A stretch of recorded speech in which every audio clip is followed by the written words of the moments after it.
up through this morning. The Vice President just left a bit ago to meet with some of the lawmakers on Capitol Hill about health care and the rest of the President's legislative agenda. The President was glad to meet this morning with Representatives Long and Upton, who voiced their support for the HCA earlier this morning. It's especially important that we continue to make progress on repealing and replacing Obamacare, as rates skyrocket and insurers keep fleeing the market around the country in anticipation of this impending implosion. Earlier this week, Aetna announced that it'll scale back its presence on Obamacare exchanges even further in 2018, withdrawing from the Iowa exchange. Aetna had already cut its participation in the exchanges from 15 states to 4 in 2017. Iowa is going to be hit particularly hard by these recent developments, as Medica, the last insurance for most of the state, also announced this week that it will likely stop selling individual health care policies in the state, which will affect tens of thousands of Americans. With reports like these seemingly coming every day, it couldn't be clearer that it's time for action on health care. We're glad that so many members are with us and look forward to welcoming even more on board. Also earlier today, the President dropped by an event focusing on school choice that was hosted by the Vice President and Secretary DeVos, with students ranging from kindergarten to high school. Most of the students who visited the White House today are some of the thousands of local children who will benefit from the 3-year extension of the D.C. School Choice Scholarship secured by the President and congressional allies in the budget deal. The District of Columbia's Opportunity Scholarship Program, which was launched in 2004, provides vouchers to D.C. students whose family either receive benefits under the Supplemental Nutrition Assistance Program, also known as SNAP, or earn less than 185% of the federal poverty level. And this program gets results. Last year, 69% of D.C. public school students graduated from high school. That's compared to an incredible 98% of the D.C. scholarship students who received their high school diplomas last year. Funding for the Opportunity Scholarship was one of our priorities during these budget negotiations, and the Trump administration is glad to have ensured that the program's extension was taken care of through this appropriations bill, on top of the increases in military spending and funding for border security. Today, the President welcomed the President of the Palestinian Authority of the White House for an official visit. The visit stemmed from a phone call the two leaders had on March 10th, when President Trump invited President Abbas to Washington so they could discuss in person ways to move forward on a comprehensive agreement that would end the Israeli-Palestinian conflict. The two leaders made their own statements just a little bit ago, but to give you a few additional details, some of the topics that were discussed during their meeting and the lunch were advancing the Israeli-Palestinian peace, preventing incitements to violence, particularly in media outlets directly associated with Palestinian Authority, strengthening efforts to combat terrorism, including defeating ISIS, measures to empower the Palestinian economy and provide economic opportunity for the Palestinian people. And additionally, the President raised concerns about the payments to Palestinian prisoners in Israeli jails who have committed acts of terror, and to their families, and emphasized the need to resolve this issue. Later this evening, the President, along with the Vice President, Mrs. Pence, will host members of the White House Evangelical Advisory Board in the residence for a discussion, prayer, and dinner. The President is proud to welcome these faith leaders to the White House for the first time and thank them for their steadfast support ahead of the National Day of Prayer, which is tomorrow. Later tonight, the Vice President will also deliver a keynote address at the Susan B. Anthony List's 2017 Campaign for Life Gala. The Vice President's office has more details on that, and with that, take your questions. Ken. Sean, on healthcare, does the President feel like we've reached an inflection point here with the House? Is this a make or break moment in terms of getting the bill through the House? And what precisely is the President doing, and what arguments is he making to members on why they should support this bill? Well, I think he's making several points. One is the need that Obamacare is failing, and that, as I just mentioned with Aetna, in so many cases around the country, the need to have a provider is becoming greater and greater. Two is that costs are out of control. These are two basic tenets that you've heard us talk about. But I think overall the efforts that were made and continue, and especially the effort this morning with Congressman Long and Upton, help bring more people into this effort and make it even a stronger bill and ensure that Americans have a health care system that gets them the care that they need at a price that's affordable. Is this a now or never kind of moment, though, with the bill in terms of the House? I don't want to put it there. I'm not. I mean, the president's made it clear before that he's not trying to set a date certain. Obviously, that's up to the Speaker and the House leadership to determine when that time is appropriate. But as you have seen, we continue to move closer and closer to that time. And the number of members who are supporting it continues to grow further and further. And I think that's a very promising sign. Yeah. Thanks, Sean. Yesterday, the president tweeted that FBI Director James Comey gave Hillary Clinton a, quote, free pass for many bad deeds. Is the president comfortable having an FBI director that gives out free passes serve during his administration? The president has confidence in the director, but I think clearly his point was after some of the comments that were made yesterday regarding the reason for the outcome of the election. I think he just wanted to make it clear what exactly happened. On healthcare, the president appears to be directly involved behind the scenes. How much responsibility does the president plan to take for the outcome of the vote if it does occur this week? Well, I think if we have a vote, which is looking greater and greater every day, but again, I'm not going to get ahead of the House leadership in deciding when that is. My assumption is the House leaders will call that when that number is will put us over the top. And I feel like, again, you saw 2 votes come down today. The president's been on the phone constantly. The vice president, the chief of staff, other members of the legislative affairs team calling members, talking to them, hearing their concerns. But I think we've made this an unbelievable bill and an unbelievable replacement for Obamacare, which is failing. And that's what we've sought to do from the beginning. Yeah. John, there was a report in Politico yesterday that seemed pretty well sourced, indicating that President Trump plans to sign an executive order tomorrow in the name of religious freedom. Will the president sign a religious freedom executive order tomorrow, and will it enable discrimination against LGBT people? So I know we've talked about EOs for a long time, executive orders. Tomorrow is National Day of Prayer. There'll be a proclamation the president will sign. We're looking forward to having religious leaders from multitude of backgrounds come to the White House and celebrate this day with us. But I've never gotten ahead of executive orders, and I'm not going to. You can't deny that the executive order that the president is a friend of the LGBT community. Isn't that a lie? I answered the question. Thank you. Try it. Be a friend of the LGBT community if the president isn't considering this executive order. Blake. Thanks, Sean. I want to get your reaction to former President Obama. He tweeted yesterday after Jimmy Kimmel's monologue that went viral. The monologue you've probably seen about his child. Kimmel talked about the need to cover pre-existing conditions, the need for funding for the NIH, and Mr. Obama said, quote, "Well said, Jimmy, that's exactly why we fought so hard for the ACA and why we need to protect it for kids like Billy." Your reaction to both of them would be what? Well, I think we share that concern for the Kimmel's child as well as any child that needs care. And that's frankly why the president fought so hard to improve the bill like he did this morning, to make sure that there was that extra layer of protection for anybody with a pre-existing condition, no matter their stage in life. That's why we're fighting so hard for this. But I think most importantly, and I think at the end of Jimmy Kimmel's monologue, he said that there is no, we need to have some of these things that aren't Republican or Democrat, that they're American policies. And I think that's what the president's fighting for right now, is to make sure that we have a healthcare system that doesn't matter where you live or your background, that it takes care of people.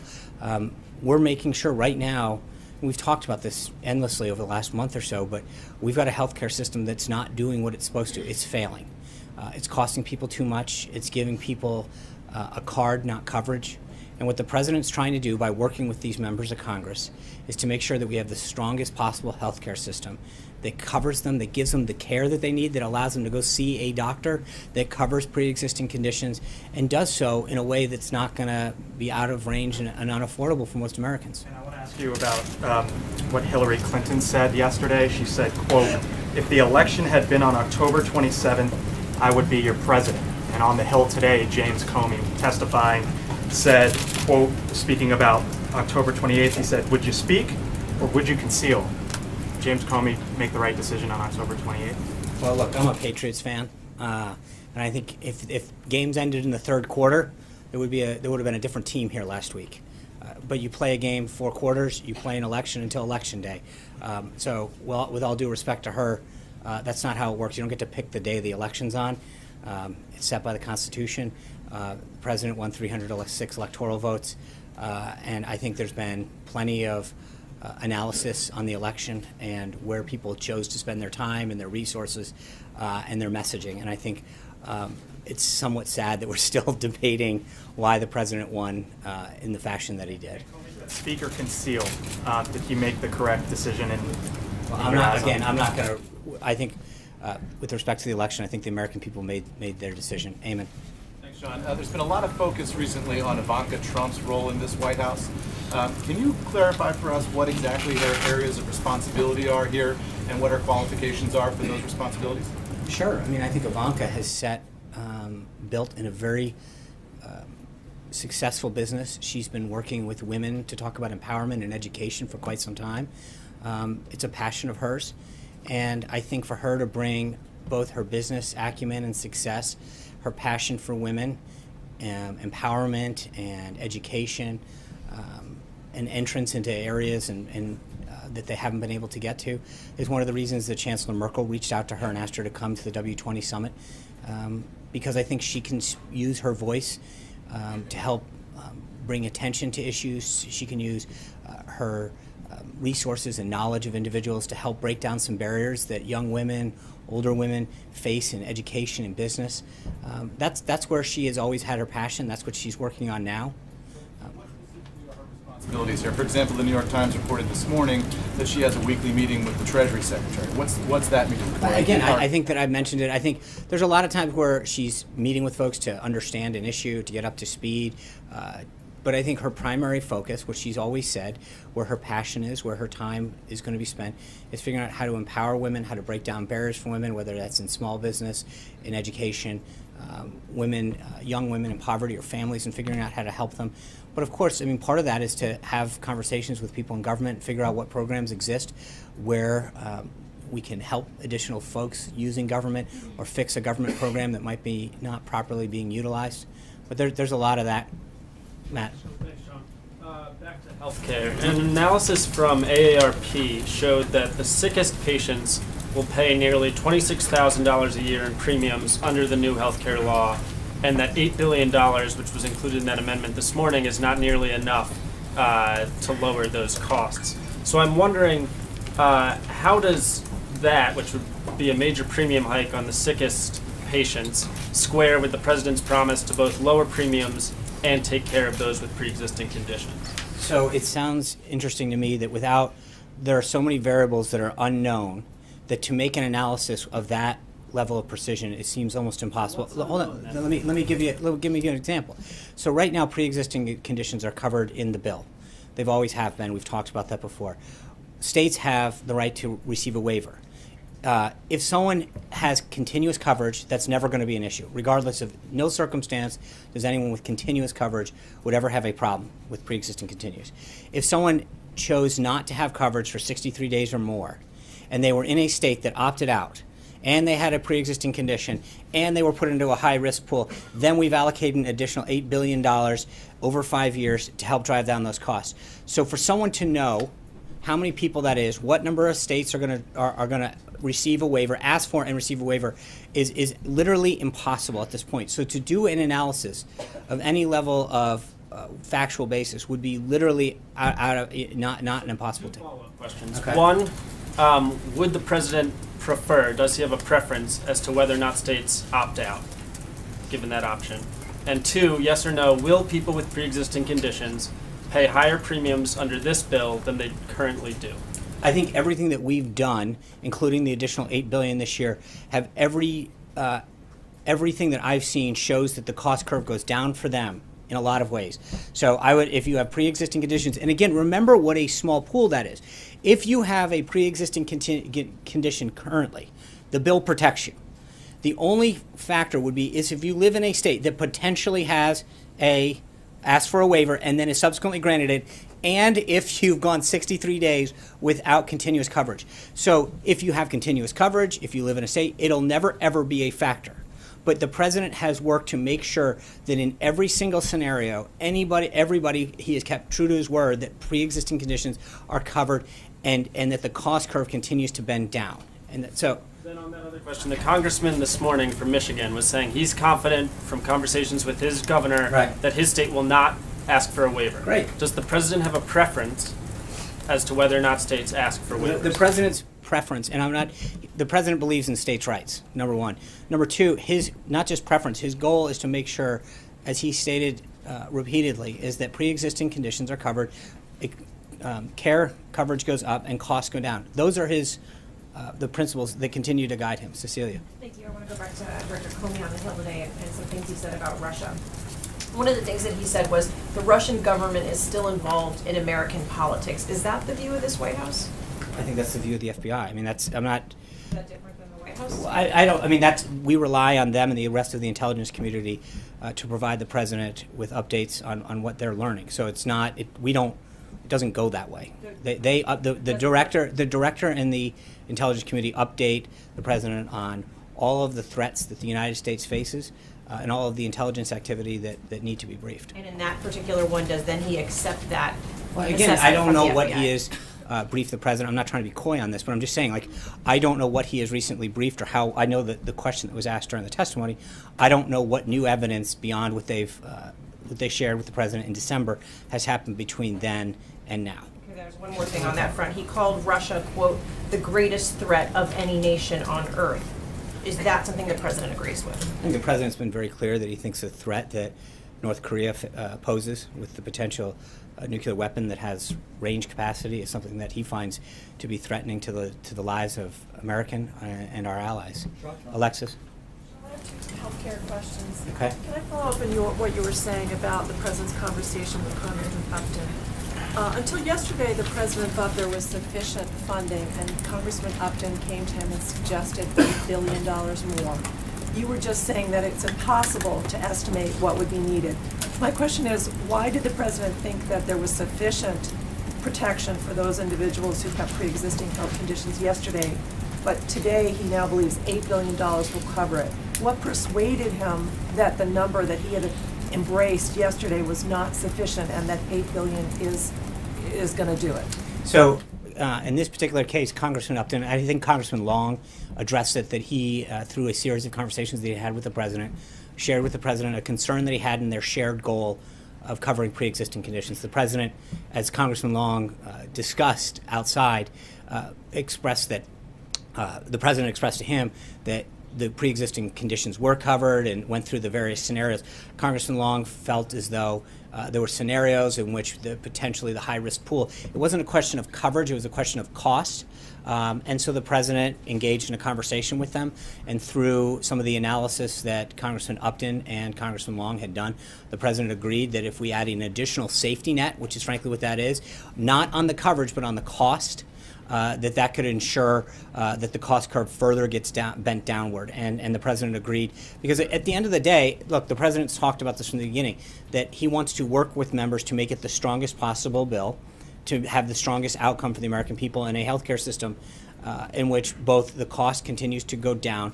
And I think that's one point, Alexis, that we keep forgetting in this discussion with what we're trying to do. It's not just replace Obamacare. Obamacare is dying on the vine.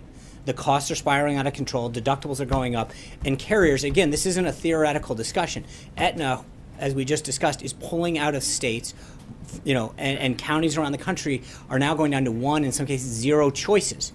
So this isn't a question of just replacing something. We are actually at a point where if we don't do something, some people in this country will have no options for coverage. We've got to do something, and that's where the president has been willing to work with members, pick up the phone, and figure out how do we get this done to make sure that every American's got the coverage that they need. I'll also ask about the next step. There are members of the House who are concerned on the Republican side that they could vote for something that will change dramatically in the Senate. What is the president's message to those members who are concerned about that? Is he going to press the Senate to embrace whatever may or may not come out, but you hope may come out of the House?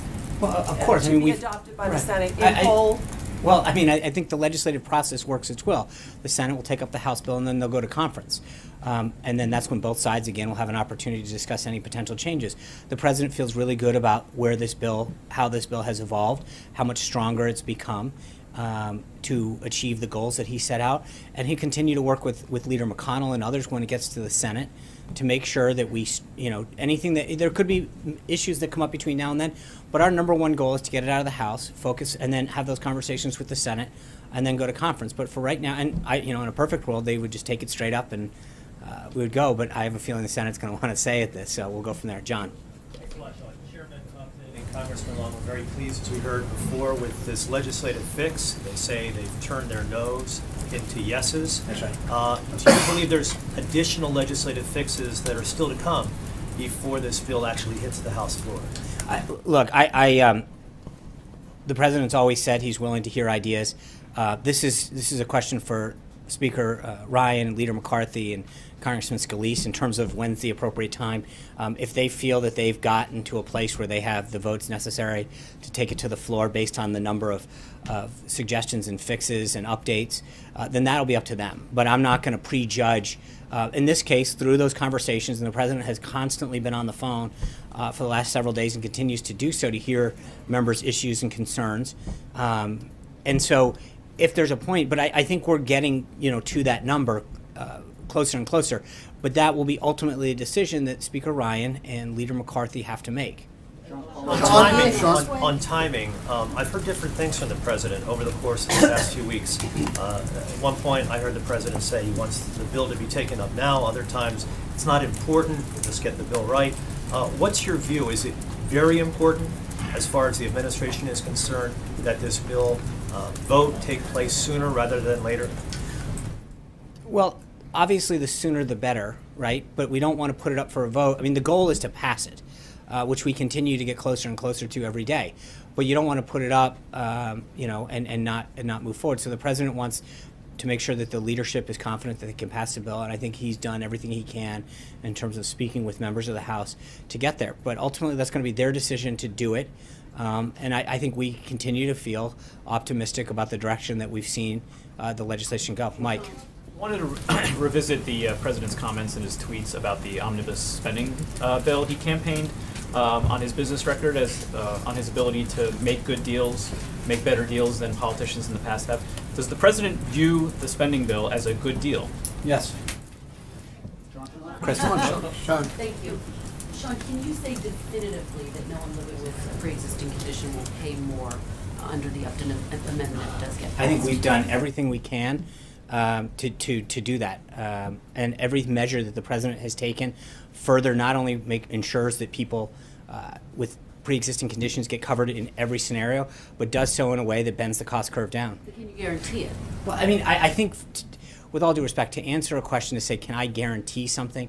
But I can tell you that every single thing that the president has done, including the action that he took this morning to work with members of Congress, does everything by every account to bend the cost curve down, to help anybody that would potentially fall into that small group of individuals to bend the cost curve down who have pre-existing conditions. So the answer, is yes, that we have done every single thing possible to get that down and to ensure that, number one, that potential is as small as possible, because the bill covers people with pre-existing conditions, number one.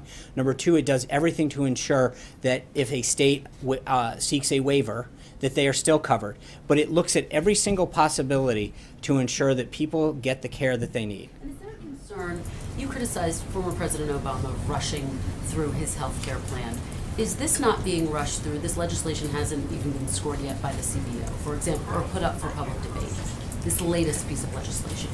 Well, every piece of legislation evolves as it goes through the process. We saw that this morning. I think we had a piece that makes it even a stronger bill. But the underlying principles that we have been talking about have been something that Republicans have been talking about and have had the contours of for the last 7 years. This was something that has been part of the process for a long time. Does he expect to see a vote this week? The president, I've mentioned this 5 times, the president expects to see a vote when the speaker and the leader and the whip call a vote because they believe they have the votes to go on. John. Sean, it looks like we're on the precipice of a vote on the omnibus spending bill. Yes. Senator Lindsey Graham said a short time ago that Republicans got their clocks cleaned on this bill. Looks like as many as 100 House Republicans will vote against it. How do you square that with the pronouncements out of this White House that this was a big win for Republicans? I think Director Mulvaney addressed that extensively yesterday. But to get back to Mike's point, this is a good deal, a great deal for the president. He got $21 billion in military funding. That is a huge campaign pledge that he made very clearly to modernize and update the military. It fully funds the largest military pay raise in 6 years. It ends the Obama-era sequestration policy of pairing increases of domestic spending for every dollar to dollar. It got $1.52 billion in border security, which is the first installment in securing our nation's southern border. It get $1.3 billion to coal miners, which delivers on another promise that he made. There's no Obamacare bailout, the CSR payments, which was something that the Democrats want on. There's a 3-year extension of the D.C. Opportunity Scholarship Choice, which you saw the children that will benefit from that this morning. It increases funds for opioid crisis. It eliminates rescinds and terminates 150 programs or initiatives. I think what you look, when, and Director Mulvaney laid this out yesterday, when you look at what the president came forward with a month or so ago and said, these are my priorities, he got what he asked for, and I think that's big. So this is the president feels very good about what he got. And again, I think it's important to underscore 2 points. Number one, in the Senate, we needed 60 votes. This had to be a bipartisan action because it is a spending bill. So therefore, we needed to get Democratic votes with us. But if you look at as Director Mulvaney pointed out yesterday, it used to be a 1-for-1 spending increase if we wanted military increase. We got that down to $1 to 20 cents. That is a huge win for the president. He negotiated a fairly strong deal when it comes to what they got versus what we got. The other thing that's important to understand is that this is just the final 5 months of FY18. Any president coming into office wouldn't get the first shot at a budget until the end of September of the year after they got elected. So in theory, he got to push for his priorities: military spending, border security, DC schools, all of the things I mentioned, right out of the gate. And for the last 5 months of this fiscal year, something that should have happened during the Obama administration, he got his priorities a down payment on them. Quick second topic, if I could. This is at least the fourth White House, fourth administration in a row that has come in with optimistic predictions of how Middle East peace will go. What's going to be different this time? Well, I think the man is different. You look at what the president's diplomacy style is paying dividends, whether it's getting someone who is held for years in Egypt released, whether it's the action that China's taken. The relationships and the foundation that the president is rebuilding are going to pay huge dividends for this country in terms of our economic interests, our national security interests. But this president's style is one to develop a personal bond with individuals, and I think you saw that today with President Abbas, him talking so kindly about the president. You saw that the relationship that exists and is only getting stronger between him and Prime Minister Netanyahu. You have two individuals who, because of this president, are increasing their desire for peace. You've got an individual in President Xi in China that has taken fairly significant action to help come work with the United States, especially with respect to our desire to end the threat in North Korea. That has been unprecedented. The president's ability to connect with an individual, to work with them towards a shared goal, to have backroom diplomacy, is something that is going to continue to pay dividends and get results for this country. Can I follow up on John's question, please? Charlie. In January, the president did an interview deriding the little toy walls on the southern border. That's a quote. And said, I don't know why they're even wasting their time. Why is the government focused so much on existing border security measures rather than fighting for the wall that he promised that he would build? Thank you for an opportunity to show you some things. So if I can get the first image up. You asked. Did you guys avoid? No. But you literally could not have helped me out. This is what exists right now throughout our country. This is the kind of barrier that exists throughout the country. You see a place where cars can literally create little things and drive over. You've got places that can get burrowed under. That one they've cut through. That one doesn't seem to be too effective at keeping people in it. This is what those images represent our nation's current border security. According to a GA report from earlier this year, from fiscal year 2010 to fiscal year 2015, the Customs and Border Patrol recorded a total of 9,287 breaches in pedestrian fencing at an average cost of $784 per breach to repair, right? So every time that they cut through, break through, put something over, it's costing just under $1,000 for us to go out and have to fix. Now to the next slide.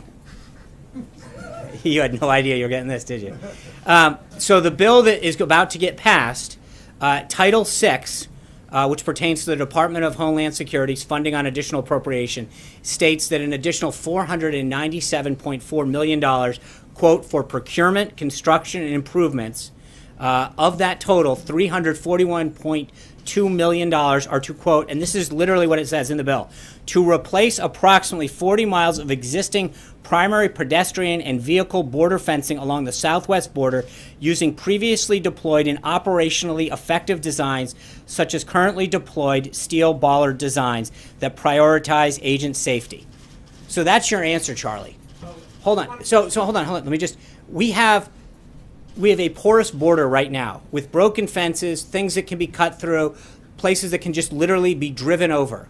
And to replace this with 20-foot high Ballard wall will protect our country, something that the DHS has designated the most effective way to do this. So that's what we got out of this bill. Just one question about the photos. Are those photos of fences or walls? That is called a Ballard wall. That is called a levee wall. So that's the wall that No. There are various types of walls that can be built. Under the legislation that was just passed, it allows us to do that. As we've mentioned, that is called a levee wall on the left. That is called a Ballard wall. Huh? So that's not a wall, it's a levee wall? That's what it's actually called. That's the name of it. It is called for Fencing, not wall. In this current bill, it allows us to do the following. So to be clear, in several areas along our southern border, we have what was in the first slide, which are areas in which someone can literally cut through with a pair of wire cutters or put a little barrier over that a car can drive over the top. Okay, what we've done is taken the tools that we have to replace, and if you look at that one in particular, you've got a chain link fence is what is currently at our southern border. That is literally down there now. We are able to go in there and instead of having a chain link fence, replace it with that Ballard wall. That's what it is. But it's not the wall the president promised. Hold on. Hold on, Jim. We're going to take turns, but just to be clear, because Charlie asked the same thing, so I'll give you a little help on this one. That this is the 2017 budget. The president, this is a down payment on what the president is going to prioritize in the 2018 budget that starts October 1st. And as I mentioned to John Roberts, the idea that we even got a shot at this is something that should have been done last term under President Obama. We have an opportunity to use the last 5 months of the FY17 budget to get the president's priorities jump-started. So he is using the current bill to get his priorities moving and put it down. To answer the question, it is currently being built in Naco, Arizona, Sunland Park, New Mexico, and we are going to be starting to do this in San Diego, El Paso, and Rio Grande Valley. So you're basically just telling supporters, the president's supporters, to be satisfied with this existing tough guy fencing until he's ready to build the wall. No, what I'm telling anybody is that the president said he was going to build a wall, and he's doing it. And he's using the best technology and what the Department of Homeland Security under Secretary John Kelly says is the most effective way to keep people out, to stop drugs, to stop cartels, to stop human trafficking, and to prevent illegal immigration. That's what I'm telling you. Today and said he wants to see East Jerusalem as the capital of a future Palestinian state. Yesterday, Vice President Pence said you're still looking at moving the U.S. Embassy in Israel to Jerusalem. What is the White House view on those remarks? I mean, we didn't hear anything from President Trump in response to that. I think the Vice President, as you noted, commented yesterday that it's still something that is being discussed and considered by the President. It'll continue to be a discussion that he has with both Prime Minister Netanyahu and President Abbas, but obviously we're not going to. Palestinian portion. Again, I'm not going to. I will. They had a series of private discussions. That is why the president is able to effectively get things done for this country, is to not negotiate out in public. He's going to continue to have discussions with Prime Minister Netanyahu, President Abbas, moving forward, and he feels confident about where that relationship was and developments that were made today. He doesn't object to what President Abbas said. It's just not decided. It's not a question of not decided. I'm not going to negotiate what they are talking about in private from this podium. So that's why I'm asking. I understand it. I'm just telling you that we are not going to negotiate from the podium. Jim. Just to follow up on the President's meeting with the boss, he did say at one point, frankly, talking about Middle East peace and the Israeli-Palestinian conflict, maybe it's not as difficult as people have thought.